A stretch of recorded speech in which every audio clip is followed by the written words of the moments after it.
We tap our phones, move our money, and run our businesses on an invisible foundation of absolute trust. We assume our operating systems are secure, the blockchains holding our assets are unalterable, and the digital games we buy actually belong to us. But over a single 24-hour window on August 13th, 2026, that foundation cracked. A wave of catastrophic vulnerabilities hit the tech industry all at once, triggering massive structural shifts across the entire landscape. These simultaneous failures represent a systemic collapse in how digital trust is built and maintained. August 13th proved that the underlying code we rely on is more fragile than the companies behind it let on. To understand exactly how the system broke, we have to look at the architecture of the internet as a digital stack. We can map it out across 4 distinct layers, starting at the deep kernel, moving up to the enterprise web, shifting over to alternative finance, and finally reaching the consumer level at the very top. By examining 4 distinct crises that erupted on that single August day, we can see how the architecture failed at every conceivable level.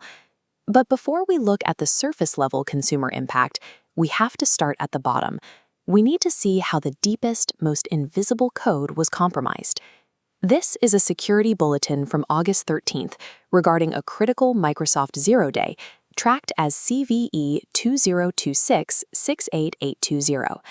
Attackers were actively exploiting a core Windows kernel driver, the deep system software that specifically handles network socket operations. A network socket is basically the starting point for any data leaving your computer. By compromising the system at this root level, attackers poisoned the communication protocol before standard security measures could even intercept it. The data slips right past the robust encryption shields built higher up in the operating system. This exploit allows for stealth data exfiltration directly from the kernel. Because the theft happens beneath the security layer, standard network encryption is rendered completely obsolete. The data is already gone before the shield even activates. The sheer depth of this breach means enterprise networks can no longer rely on passive firewalls. They are forced to adopt proactive, AI-driven network detection and response tools, or NDR, simply to spot anomalous behaviors that traditional defenses are blind to. Moving one step up the stack to the enterprise web layer, another crisis hit on the exact same day. A maximum severity vulnerability, scoring a perfect 10.0, was discovered in the SAP Commerce Cloud. This specific flaw allowed unauthenticated threat actors, meaning attackers who didn't even need a single stolen password or login, to inject arbitrary malicious code directly into live e-commerce systems. When a vulnerability like this reaches foundational payment gateways, it triggers a catastrophic domino effect. A single compromised cloud node replicates that malicious code into thousands of connected systems, resulting in seamless, worldwide consumer credential theft. Failures at this foundational e-commerce level force a reevaluation of centralized cloud architecture. When a single vulnerability in a trusted platform puts millions of consumer credentials at risk simultaneously, the entire digital financial supply chain is put under severe strain. You might assume that shifting sideways to the Web3 ecosystem, a layer theoretically designed to solve the exact centralized security flaws we just looked at, would offer a refuge. But decentralized systems faced their own fatal failures that day. The Harmony protocol suffered a massive exploit on its bridging network. Attackers successfully minted over 4 billion unauthorized One tokens out of thin air, causing the cryptocurrency's market price to instantly plummet by over 30%. But the stolen money isn't the real crisis here. The deeper philosophical crisis came when the core development team proposed executing a full network rollback to effectively rewind time and undo the damage. If a ledger can be edited by a central team to fix a mistake, the concept of decentralization becomes a marketing term rather than a technical reality.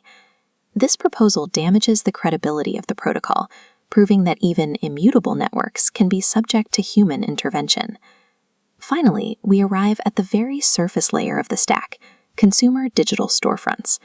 Here, the damage shifts away from complex code vulnerabilities and toward legal friction. A Dutch antitrust lawsuit, backed by the preservation advocacy group Stop Killing Games, escalated its challenge against Sony's PlayStation Store, targeting alleged monopolistic practices and the imposition of a digital Sony tax.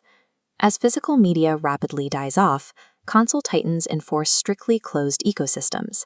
You buy a game from them, but you don't actually own it. It creates an illusion of digital ownership, where access can be revoked at any time by the platform holder.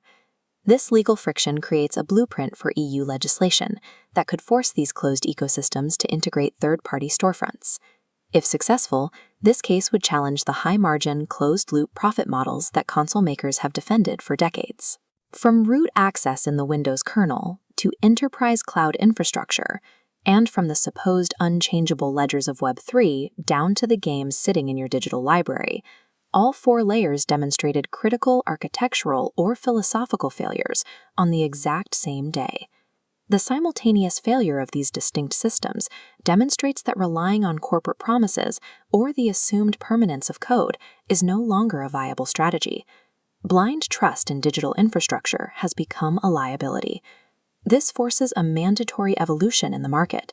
Corporations will now have to prove their security via active, real-time AI oversight, while closed consumer markets are going to be pried open by international law. In tomorrow's digital economy, basic concepts like system security, ledger immutability, and digital ownership can no longer simply be promised. They must be aggressively and forcefully guaranteed.